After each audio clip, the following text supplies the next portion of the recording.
and 15. And I'm excited for tonight because we got an important topic and we also have an important event happening right now. So effective with tomorrow's orders, we are in the middle of SLC push. And SLC is an amazing event for our company. They're bringing, actually, it's fortunate that this year it's here in Atlanta, where they bring every single district manager for the entire country. They fly them in.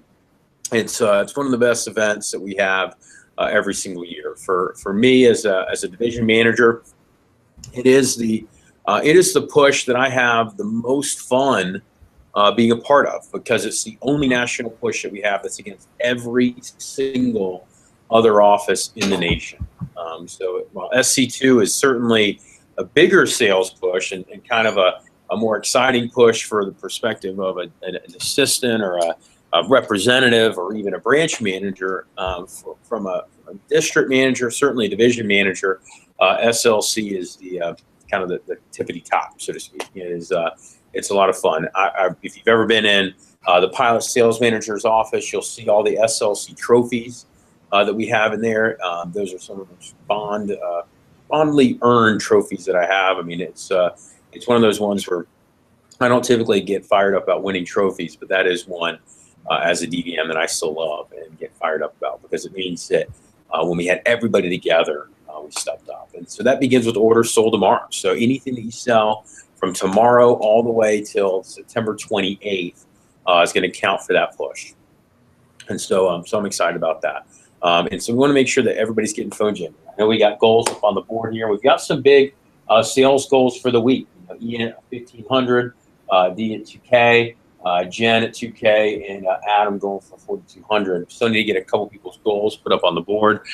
For those of you that are watching remotely, you want to be thinking about your goal. And as a reminder, we have a couple of prizes and levels that the company is doing, but here locally, divisionally, we've got a prize as well. So it's $3K to feast. So there's over $3,000 for the next 2 weeks.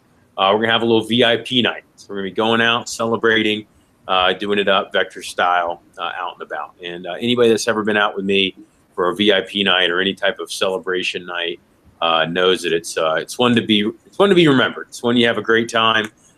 Friendships are forged, memories are mostly remembered, and it's an awesome time. So we'll have a great time celebrating those that step up for the SLC push. So it's $3K to feast. Plus, there's also a bunch of cool prizes that they're giving away. They've got drawings for Cutco. They've got drawings for free prizes.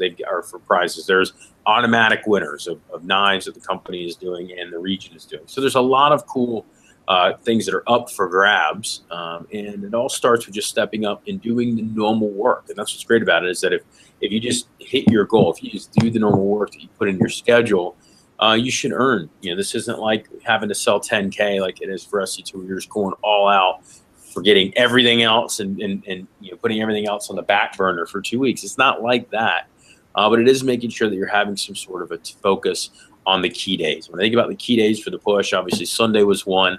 This Wednesday and Thursday are two monster days for phone jam.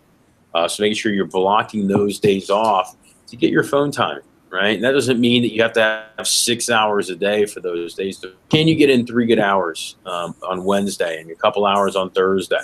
If you can't get in on both, can you make sure you're making up for it one of those mornings? And then certainly next Sunday is a big time for phone time. And depending on what level you were shooting for, I know in the pilot we passed out different categories to what they were shooting for this past Wednesday. You want to make sure you're following through with whatever goals you're setting up for yourself. So, like I said, there's a lot of exciting things happening. Also, this Saturday, we've got a management prep meeting, and I made the decision to move the prep a week earlier than it was typically. Typically, prep was going to be September 26th. We did move it a week early.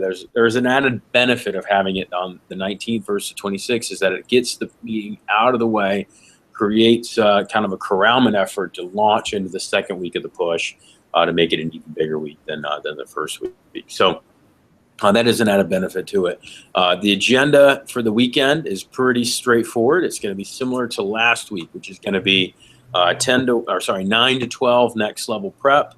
and then 1 to 7, just like last time for first year prep. We are having a divisional phone jam from 10 to 1. If somebody wants to, if people that are on first year team just want to come in, they don't have demos, come in early and jam. The topics for the meeting itself, we're going to go over the recruiting funnel, talking about how to drive efficiency with all the touches. Last month we talked about the different types of preps, or different types of touches at the first prep, but now we're actually going to talk about what to do with them. So how to handle them, the phone approaches, how to schedule somebody for an interview, how to get somebody into the office.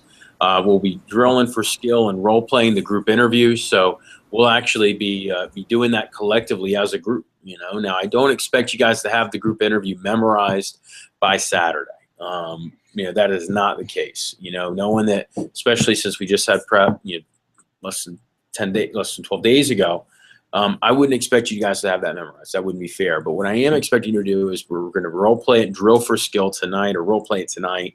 We're going to do some drill for skill and role play at the prep meeting itself, meaning that there'll be parts that you may have to step up and do, but then a lot of it will be kind of role playing while you're waiting on your turn to come in and do a certain part. So that's going to happen at this prep, and then the goal and the expectation is that by August 15th, for that weekend, I guess October 17th, by that weekend, that you'll have it memorized, okay, and have it down, have it comfortable enough where you could get up and run interviews. I know some of you guys have already run interviews, some of you have had many interviews, especially if you're an assistant or a branch manager already, but the expectation is that you're mastering it by October 5th or 17th, okay? And that gives you a month. We'll be role playing it over the next several weeks together. We'll also be drilling for skill the post interview too. And the post interview is something we'll teach at the September 19th prep.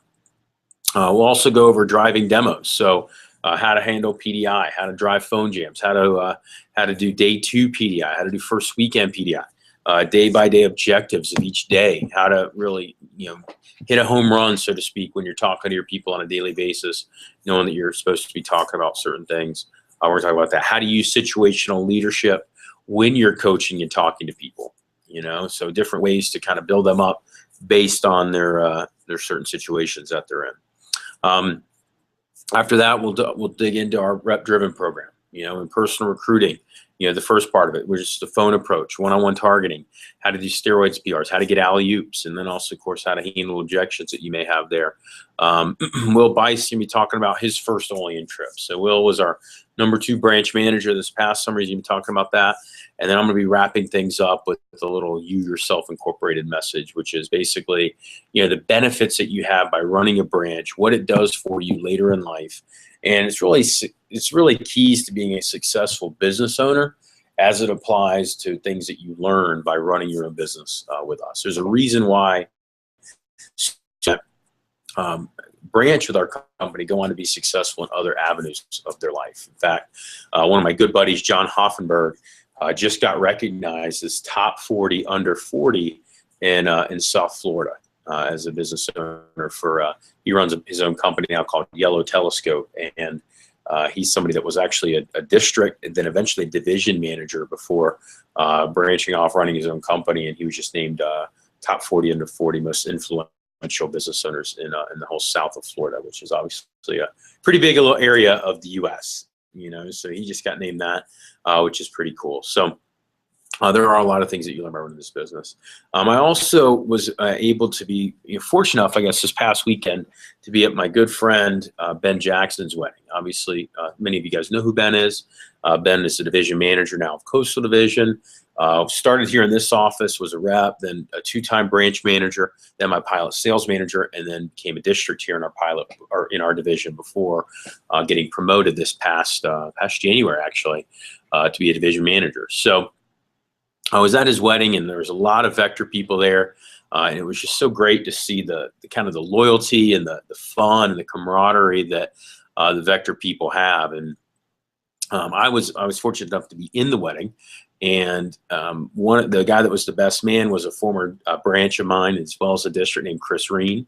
Jen, you may remember Chris Reen, but Chris was a district manager with us for a couple years, and now he is a successful successful account executive for Marketo, and he just got promoted with them. And we were just talking, and he and I were talking about just the love and how Vector people are different, you know. And the dance floor is mostly comprised of Vector people, and the music was predominantly run by Vector people, meaning requests and fun. And you know, we really bring the life of the party. And people that go through our program are different.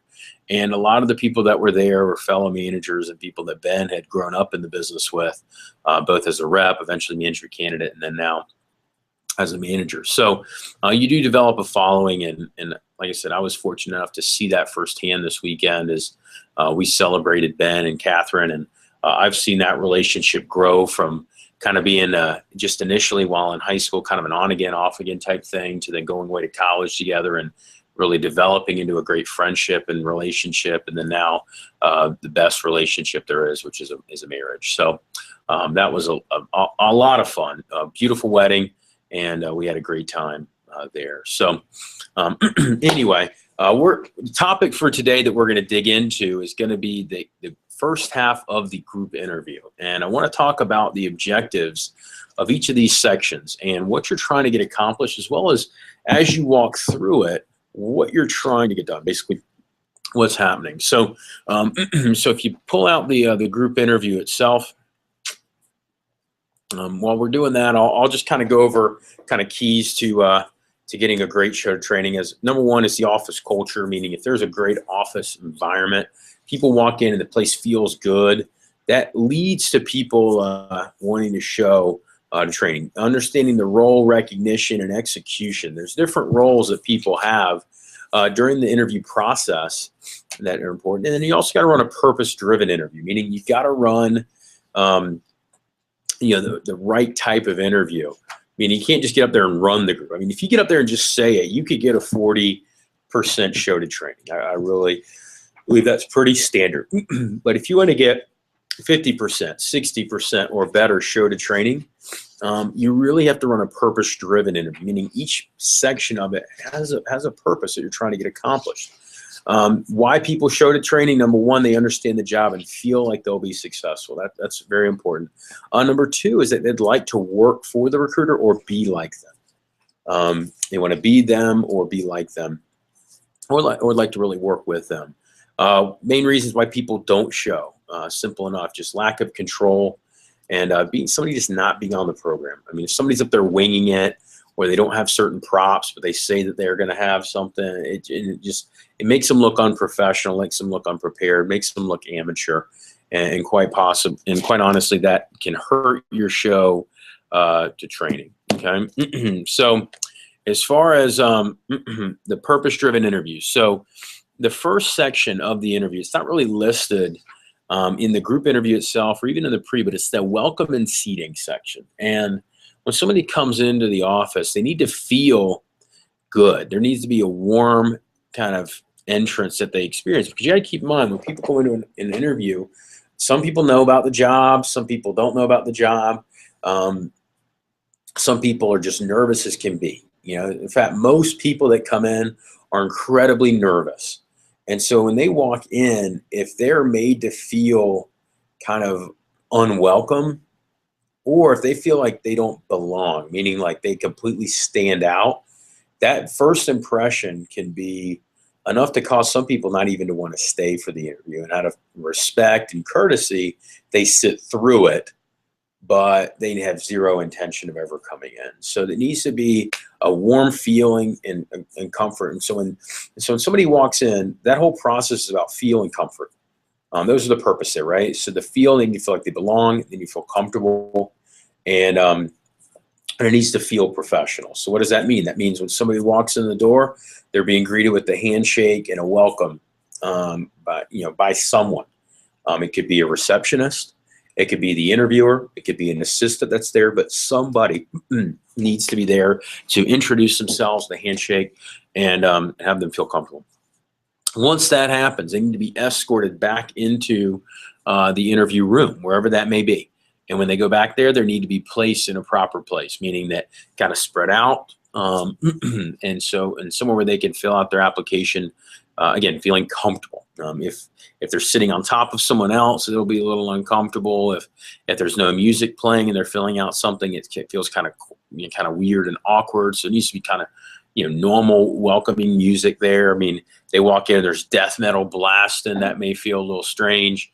Obviously, if there's like trap music playing, they may feel a little weird there, depending on who they are, of course, right? I mean, some people may walk in and hear death metal and be like, all right, they'll feel right at home. Some people hear trap music and they're like, hey, this is my place, right? But there are certain types of music, kind of a good mixture slash not offend anybody. That's key. If it doesn't offend anyone, then you're okay. Like I said, trap music may not offend some people, but it may offend some. Bob Marley offends no one. You kind of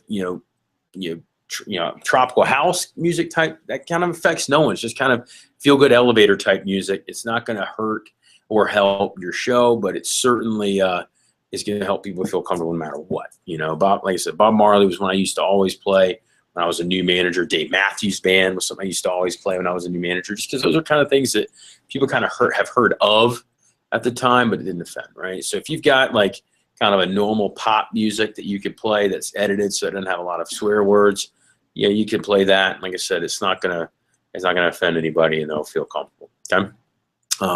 As far as the pre-interview goes, the purpose of the pre-interview is really a couple things. One is control. Establish control. You're the one recruiting, not you're recruiting them, not the other way around. Okay. Expectancy is another one, meaning that they know what's about to take place. And then also troubleshooting any training conflicts. Last thing you want to do is give somebody a job, then try to get them signed up for training and have them then give training conflicts. Because the whole idea is that if you handle it beforehand, when they're trying to earn the job, they'll be a lot more willing to work with you, a lot more willing to try to work with a professor, so to speak, if they know what they're doing there. So now, once you get into the group interview itself, when you bring people up to the front of the room, the way to bring people up to the front of the room is pretty simple. You stand up in the front. As soon as you get up in the front of the room, what you want to do is have a kind of like a power pause, so to speak, or the other thing you could do that I like is to take, just let me pull it up here on the thing, so I've got it. Yeah, just literally go up in the front of the room, okay? And you turn off the music. And then once you turn off the music, when you're standing, you can stand just right in the front of the room and have all the applications with you. Okay, so as you've got the applications, you kind of sort through them. And what's cool about it is what you're doing in many cases, trying to remember names with faces. Now, if you got like 2 or 3 people in front of you, if you don't remember their name, that's a problem. I'm talking about if you got like 15 people in front of you, sometimes it's hard to remember 15 people's names when you've only met them a couple minutes beforehand. A couple of keys during that is during the pre-interview, make sure to say their name 3 times during the pre-interview. It helps to kind of ingrain it in your mind. Then once you get up in the front, you could always write down on their application something about them that helps them to stand out. For example, wearing scrubs, wearing the Harvard baseball shirt, or whatever the case may be, right? You write it down on their sheet so that way you've got it. And that way when you look at the application, you know who is who. Then you want your sharpest person to be right front and center, okay? Then you kind of branch out, left, right, all the way until the front and the sides of your desk are filled up. And I would rather have one row where the whole desk is kind of surrounded and filled than just keeping a couple people kind of lined up just right in the front of the desk. So you kind of surround and bring everybody in closer. It just helps with the feel of control. Also, you don't have to yell as loud or project as much, and people can still hear you fine. Just so you know, if you're left-handed and you turn and you click this way, then the least sharp person should be right here behind your left hand. If you're the type of person that if you're left-handed and you turn and you click this way, I don't personally think there's a right or wrong way to turn. Some people like to turn like this. When I do it personally, running an interview with the slideshow, I just take the thing and I just click like this, and I just make sure that it's up, and then I keep going. So I don't really turn, click, and then go like that. But some people do, right? If you just turn a little bit, do that, you're not really blocking that person. But the reason why you want the least sharp person behind whatever shoulder you turn with is because they're going to see more of your back throughout the interview than other people are. Does that make sense? And naturally, as you're trying to make eye contact, you're gonna make more eye contact with this part of the room than you are with the one that's right behind where you're always turning from. Does that make sense? So just placement is a big key. Then have them all the way up at the front of the desk. And once you start, you make sure that everybody has pen and paper. Okay. The reason you want that is you want people taking notes. Typically, what I like to do is have the receptionist or somebody prep the room. You know, having them go up to the front of the room and just basically let them know that they're about to get started and make sure everybody has pen and paper. But if that doesn't happen, you want to make sure you handle it just so that way people can take notes. Plus, also, if you say, hey, does everyone have pen and paper? Okay, raise your hand if you need to do the two. What that does for you is it kind of gives them a reminder to make sure they're taking notes. So even if they already have it, you know they have it, just by saying that kind of reinforces the fact that they're going to need to take notes. Okay, then you place the rest of the applicants exactly where you want them to be.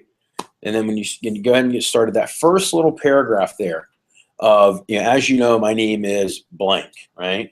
And I am blank, whatever that means, right? So for example, as you know, my name is, you know, Trey Ketchum, and I'm the division manager here, which basically puts me in charge of some of the recruiting processes here in whatever area you're in, whatever county, city, state that you're running the interview in. And the interview process. So the first part of the interview itself, the intro, that whole intro part says intro.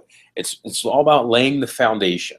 Okay, so the intro section of the interview. So if you got your group interview, you can even write it in there, right? But the whole purpose of that is to lay the foundation for what's going to take place over the next 30 minutes or so, 40 minutes. It's also your ethos, right? Does anybody know what ethos is? Emotions and what? Ethics. Yeah, it's connection, right? It's where you get the pathos is the emotion, like that's the that's credibility is kind of what you're doing there. It's why should I listen to you? Does that make sense? You got logos, which is logic, ethos, which is why I should listen to you, and then pathos, which is kind of that emotional tie to build you up, right? So the whole purpose of that intro section is kind of lay the foundation and create the ethos for the rest of the interview, which is where you're trying to really, instill why they should pay attention to you. So if you look at the rest of that group interview, the whole interview process and the post, it just kind of it gives them a good feel for what's going to take place, right? So that's why I said, as I mentioned earlier, we just went through a brief pre-screening process, and you're the ones that decided to spend a little more time with today. Okay, you're just letting them know what just happened and what's about to happen. Okay, and without going through the rest of those two paragraphs, it basically just lets them know what's going to happen. Okay, it also lets them know how you want the interview to go. So this part kind of establishes control a little bit too, right? So it just says, obviously I'll be using my notes today, so I recommend you take notes as well. My first question for all of you is, why do you think we run this interview in a group? And so what that does is it gets them kind of warmed up, gets them talking, okay? And also lets them know why you're running it in a small group setting, okay? So the big reasons, you want to see how they're interacting and save time. Pretty much exactly what we're getting done here, right? So it just lets them know what's happening, and also lets them know that you're going to be evaluating them based on how they answer their questions and that's happening. Okay, so it just really sets the tone right there at the beginning.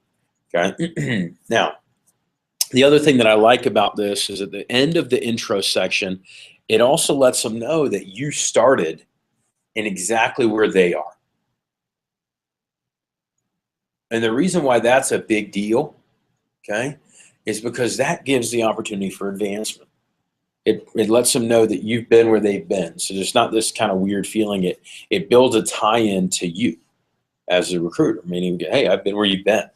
It's kind of like when somebody's a new coach, to let them know that you've played before and how long you played kind of gives you some credibility as a coach. It also helps to tie in why they should listen to you.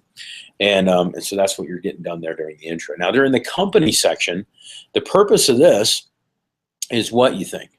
What's the purpose of the company section in the demo? Credibility, right? Yeah. Yes, well, same thing here. The purpose of the group interview company section is credibility. It's credibility in a couple things. Credibility in the name of the company. That's a big deal, right? Like maybe they've never heard of us. So why does it, why should I even care about this company, right? So the fact is, you're letting them know who we are and how long we've been in business and how much volume we do. That automatically shows this is a lot bigger than just a little small office that most of you are going to have. Most of you guys in your branch offices, you'll have 2-3 rooms. 3 is what we shoot for. If you got 4, awesome. We've made it work with 2. But typically it's a little 3-room unit. It's usually not in the nicest, most impressive part of town. The furniture is not usually glamorous. Like I know, like this office is not spectacular. But I'm going to tell you, this office is probably better than 99% of the offices in Vector. It's crazy, but it's true. Okay.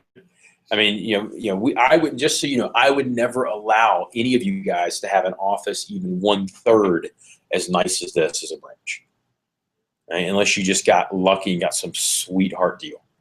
The reason why is I pay $3,000 a month in rent.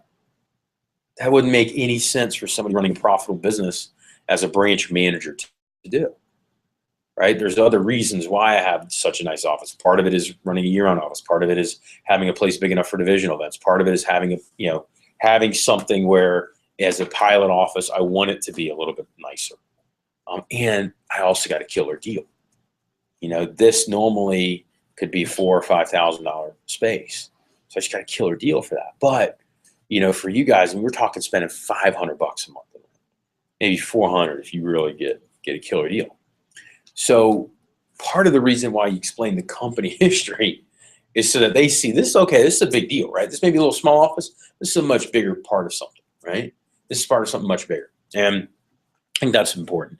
So establishing credibility in the company, also establishing credibility on why we work with young professionals. That's another big thing, right? You got to make sure that they see that. And so based on your interview itself, you may have to tailor that a little bit. For example, if you're running a group interview and most of the people around you are students, but you've got one person there that's a non-traditional student or a non-traditional applicant, maybe it's somebody like a Larry, right? Who, there needs to be some explanation as to, we also work with, people that are young, people that are either working for part-time jobs, or we're looking for people that are starting to develop a second career, right? Or people looking for supplemental income, depending on the situation, right? Like if I've got somebody that comes in and they've been working full-time jobs, for several weeks, or several years, and they're coming in here, I'm going to want to promote to them that we have career sales positions available. And I'm going to let them know, hey, we have people that are working with us on a year-round career basis. If I'm working with mostly students and there's nobody else in there other than students, that may be all I bring up.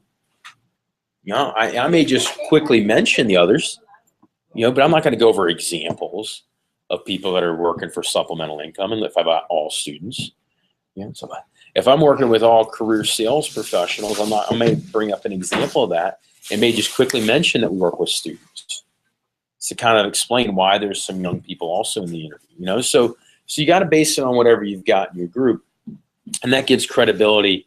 And like I said, not only the company but also who we work with. And then the other thing that's really important during this company section is when you go over the 6 types of decisions that we had to make. Okay. Or sorry, the 5, what is it? Yeah, 4, sorry. No, shit. 4. It's 5, yeah. The 5 key decisions that we had to make. Sorry, my one eye's messing me up, right? So the 5 key decisions that we had to make when we formed the company. See, that little section right there really sets the rest of the interview up for you. Okay, and think about what you're getting accomplished during that little 5 key decisions part, right? The first thing you're doing is you're really targeting and talking about the quality and why we work with high quality products. Okay, that's the first time they're getting introduced to the company. Okay, so the company's products. So when they hear how quality all the products are, and they haven't ever heard them before, it gets a tone for what they're about to see later on. Okay, the second one right there is why we mention it or why we market in a low key professional environment. Okay. That kind of reassures them in a lot of cases of, hey, this isn't going to be a high pressure salesy place, right? And that that we don't high pressure our customers. At the same time, we work with them and try to develop long-term relationships. That's a big one. Honesty and integrity, obviously super important, as you mentioned, when you're dealing with any company, right? You want to work with a company that's going to be dealt with honesty and professionally. The fourth one, right? How to market our products. That's a big question that people have. So how exactly do you guys do your job? That's one of the key questions. And if you don't answer that properly, when you get to the end, and if they don't know how the job works, they don't know how we market. Mom asks them, so what exactly are you going to be doing when they get home, right? If they can't answer that part, they may not show the training. And of course, the last one, which is the one that probably is considered the most important one, is what? The pay, right? How exactly am I going to get paid? Key question, right? So part of the reason why talking about the company's credibility and going over those 5 key decisions, talk about how we formulate our company, part of it is also to kind of highlight key things that they're going to want to pay attention to when you get to that section later on in training. Right? And so we're gonna practice that part here in a little bit. For the product, the purpose of the product section is pretty it's pretty low key, actually. So if anything, it's like the reverse of a demo. So you get all amped up on the demo about the product, get all fired up. Well, if you get like that with your applicants, that is anti-recruiting, because they're going to be a little weirded out. So if you're like, oh man, this stuff awesome, and you get them all hyped up, and they come out all hyped up, and then they realize, wait a minute, why am I all fired up? This is weird, So you want them to realize it's a kick-ass product, but you know what? It sells itself. So if anything, you downplay the product. Because if you get them too salesy on the product, then what ends up happening is it comes across weird, and they feel like they got sold in the interview versus being recruited properly. The other thing, guys, and this is a really big one, is that if you get real salesy and fired up and enthusiastic about the product, at the end, it's going to feel more like a presentation than an interview. So if anything, you kind of lowball the product a little bit, talk about how it's amazing, obviously, and it does it well, but it's just part of the process. It's part of the job, not the job. Does that make sense? Yeah. So so during the product demonstration, you're going to be showing them the stuff, and the thing that the vibe that you want to be given is like, hey, it does this stuff all the time. It's it's a very stable, amazing product, and that's what sells it. Not the fact that you're getting all amped up, enthusiastic. In fact, when you say, hey, would you have been any less impressed if I had somebody else show you this? The answer should be an emphatic no. Would you be any less impressed? Okay? If they're like, well, yeah, it makes a big difference, you've gone overboard. Does that make sense? Okay. So there's little simple things there to explain during the actual product section. Not going to really go in through a lot with that. Something though that does make kind of into this part that someone should make sure you don't skip over is the guarantee. The guarantee is a big selling point when you're trying to recruit somebody. The reason why is because that way it gives them reassurance that they're representing a great product, because you only can show them a few things in the demo section or the product section of the interview. So the guarantee needs to take a kind of an important role, because those, in truth be told, those are the two reasons why we sell Cutco, because it works really well and it's guaranteed forever. That's what sells Cutco. That's what really separates us from other high quality knives. Is the fact that we're guaranteed to last forever. They can always send it back and have it replaced whenever. That's what really separates us. So you want to make sure that you're weaving in that guarantee part into there, and you really kind of emphasize that. During the price section of the product section, which is now we're going probably on page 6 now at this point.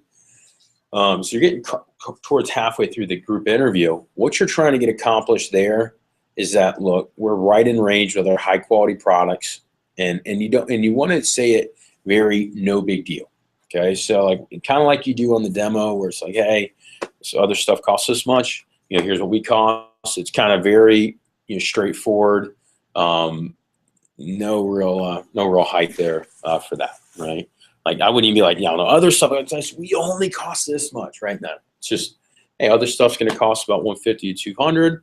Ours is $80, right? It's like, oh, okay. So kind of low key is what you're trying to get accomplished, during that price section. Then as you get to the market section of the interview, so the whole purpose of the product section, if I could kind of sum it up, would be low key enthusiasm, but conviction. Okay, they need to see that you have complete confidence in the product, but it's just low key enthusiasm. When you get into the market, now is where they need to see your confidence in the job. Okay, so that comes up in the market section, meaning that this is something like we've got this thing figured out. And truth be told, guys, is we've got this job figured out. I mean, it is something that we've been doing for years and years and years. And, I mean, the reason that we can do so well is because of the product and the way that we market it.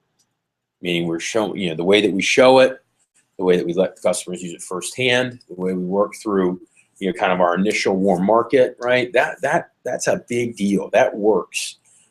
We could not do this job if we didn't have a great product and we market it in a different way. It just would. Other companies have tried it. Other companies that have higher priced merchandise have tried it and kind of flopped. Other people have tried to do the same type of approach of going direct to customers, but it doesn't work when you go through warm market, with a high pressure environment, right? I'll give you one good example, the whole Vivint model. We had a lot of district managers and division managers from our company leave from the West Coast. They went to go work for a company called Vivint. They do alarm systems and like solar energy and stuff, and they go door to door. That's how they built their whole business, was going door to door. Actually, one of the guys at the wedding, Billy, worked for them for a couple of years, ended up leaving them because of the way they treated him. But it was funny because we were talking. He said that, that there's no way that people would be comfortable seeing people that they knew consistently with the way that they were taught to have to approach the sales environment. The fact there was no low barrier to entry, meaning that you had to sell, like the cheapest order you could sell was a 3-year contract for $1,500 total. Like that was like the cheapest that you were going to find, and most of them were like $3,600. And that's not something that's conducive to somebody with a little training to be very effective at. And that's why they had to go knock on doors from 9 in the morning to 6 p.m. is because that was the only way you're going to get in a couple of houses. So the market that we have gotten figured out. And so they need to see your confidence in the way that we market. And so if anything, kind of lower your enthusiasm with the product section, raise it as you get to the market section. Then the next section that you're going through is going to be the pay. And the big key that I'll give you for the pay is pay needs to be crystal clear to a third grader. Okay. Oh, sorry, I skipped over training. With training, the big key there, just reassure they're going to be taken care of. Right. So basically, we've got it figured out as market, and for training, we're going to show you how to have it figured out. Basically, like you're going to be taken care of. We got this thing ironed out so that we haven't processed it. I think you skipped the market section. I didn't skip the market section. I walked through the keys for that, right? But what they're trying to get accomplished, right, is, like I said, is confidence in the job and how we've got this thing all figured out. The market niche, the way that we operate, everything that we do is designed, for their success, right? But that is the big key during the market section. Okay. Is just going through that without walking through each individual bullet point. That's what you're trying to get done. During the pay is, like I said, probably the most important section. The thing that you need to know is that they have a base to fall back on. They can make as much money as they want. They don't need to know a ton of information about the incentive, other than they can make a lot of money on the incentive. They're going to be paid based on people purchasing, but there's always that security. So it's kind of like the opposite of training, right? Training, it's all about selling, right? Interview, it's all about showing. Does that make sense? The reason why, if you're going to try to reach and recruit as many of the right types of kids as possible, some people will feel weird selling something, right? Because they've just been kind of beat into their head that selling is a bad thing. Selling is a shady thing. Selling is something that's not good, right? I'll be honest. I was one of those people. I grew up and I was thought that, man, salespeople are kind of slime balls. My mom hated salespeople. My dad was in human resources, which in a way is sales, but a different type, right? It's more of the, for promoting yourself and kind of recruiting than it was really going out there and selling. And the truth is that selling your connotation in a lot of kids' minds. So it's almost like, hey, you've got the base, and that base is there for you no matter what, but you can also make more. So it's being rewarded for working hard, making an opportunity to make great money, but you've always got that base pay. That's the interview. Okay? Then as you get into training, that's when you start really promoting. This is something that's a lot bigger than just the base pay may have gotten you here, but that's not where you're going to stay. You know what I mean? Mm-hmm. So it's something. It's kind of a unique spin on what you guys are probably used to being excited about, which is getting excited about selling. Right? Now the training section, like I said, is that we got you taken care of. We're going to show you how to do it. This is a program that's been long endorsed by other businesses and companies. And the other part that's really important to training is making sure that they understand that they're going to be seeing people that they know when they're new. And that's what the paid training appointment section is all about.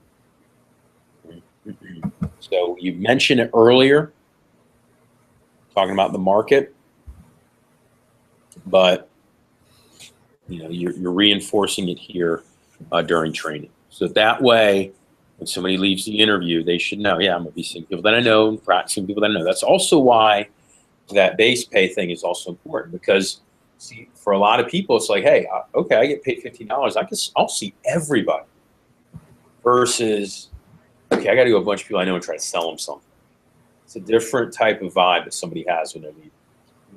You know what I mean? So that's another reason why the combination of paid training appointments and base pay is important, because see, a lot of people are willing to show us so long as they know that they don't have to buy, right?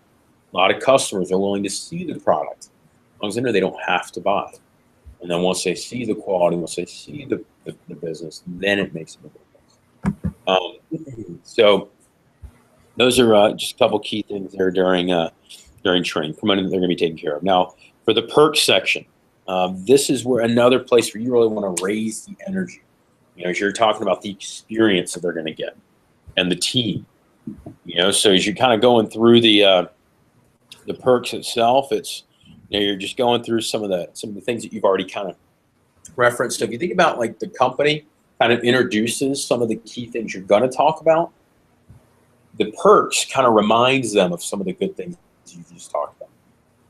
Okay, the product, the pay, the advancement, the experience. Right, and then you also build up the team and why you love working with the team. Okay, so I will say that when you get to the team section, you really want to kind of have that part kind of down and memorized. It's just one of those things where it's hard to seem authentic if you're talking about how great the team is. If you're listening there, I really love working with the people here. It feels weird. So that is if you're going to get something memorized, the two parts that you want to be most, I guess, comfortable with without having to look down would be the product section and the team section there.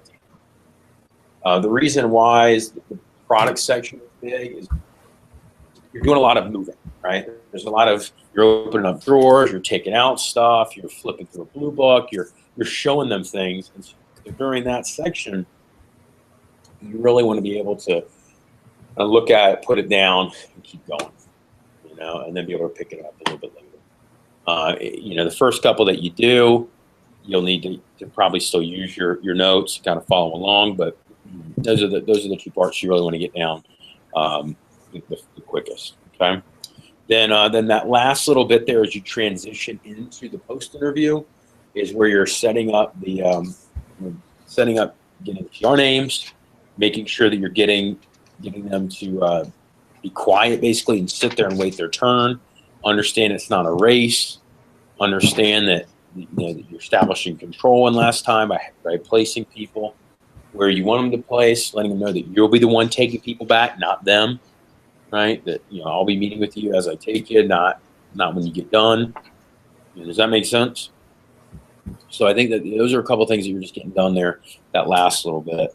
And then during the post, guys, we'll go over the post interview after the prep this weekend. But the real purpose of the post is to get genuine reasons to accept people and making sure that leaving feeling connection happens, so they feel one last shot. Hey, I'm part of something. I earned the job. I'm getting the job. I earned it, and I'm part of something. Right? Because again, it's easier to quit on a job than it is to quit on people. So they feel like they have a good connection with you, and they feel like they earned it, then they're more likely to job. Okay? So here's what we're gonna do, guys. We're gonna role play and drill for skill that. For those of you who watch from home, make sure that we partner you up with somebody. Jordan, for you, I would just drill for skill there with Bobby, knock it out. For those of you that are just kind of watching virtually, we need to make sure you're partnered up with somebody. Call your district manager and get partnered up there so you can observe that. And then for you guys, we're going to be partnering you up. And we'll be done. We're probably going to go for about 30 minutes. We'll be done around 9, 10. We're just going to do the first half. We're going to split it off each section. Okay, so we'll run through it a couple times a piece, really get this thing down. All right, so see you on Saturday. Peace.